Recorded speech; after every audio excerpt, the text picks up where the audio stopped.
Hello friends, இது 12th சிறப்பு தமிழ் புத்தகம். கையறு நிலை அப்படின்னா என்னென்னா, நம்மளுடைய மன்னன் இறந்துட்டாருன்னு சொல்லிட்டு அந்த ஊரில் இருக்கிற குடிமக்கள், சான்றோர், வீரர்கள் இவங்க எல்லாருமே வருந்தி பாடுறது தான் கையறு நிலை. ஸோ இழப்பை எண்ணி வருந்துறது. ஸோ இந்த பாட்டு ஒன்று கொடுத்துருக்குறாங்க, புறநானூறு. இதில் என்ன சொல்ல வராங்கன்னா, ஒல்லையூர் நாட்டுடைய அரசன் யாருன்னா பெருஞ்சாத்தன். அவர் இறந்துடுறாரு.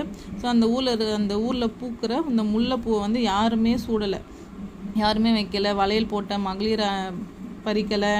பாணர் வந்து அந்த யாழை வந்து வளைச்சி இசை மீட்டுவாங்க. அந்த மாதிரி அந்த மரத்தோடைய இலையை வந்து சாய்ச்சி அந்த பூவை யாருமே பறிக்கலை. இப்படி இருக்கும்போது அந்த முல்லைப்பூவே எதுக்கு அந்த ஊரில் வந்து பூக்கிற, எதுக்கு அந்த நாட்டில் ஒல்லையூர் நாட்டில் பூக்கிற அப்படின்னு ஒரு பாட்டு, புறநானூறு.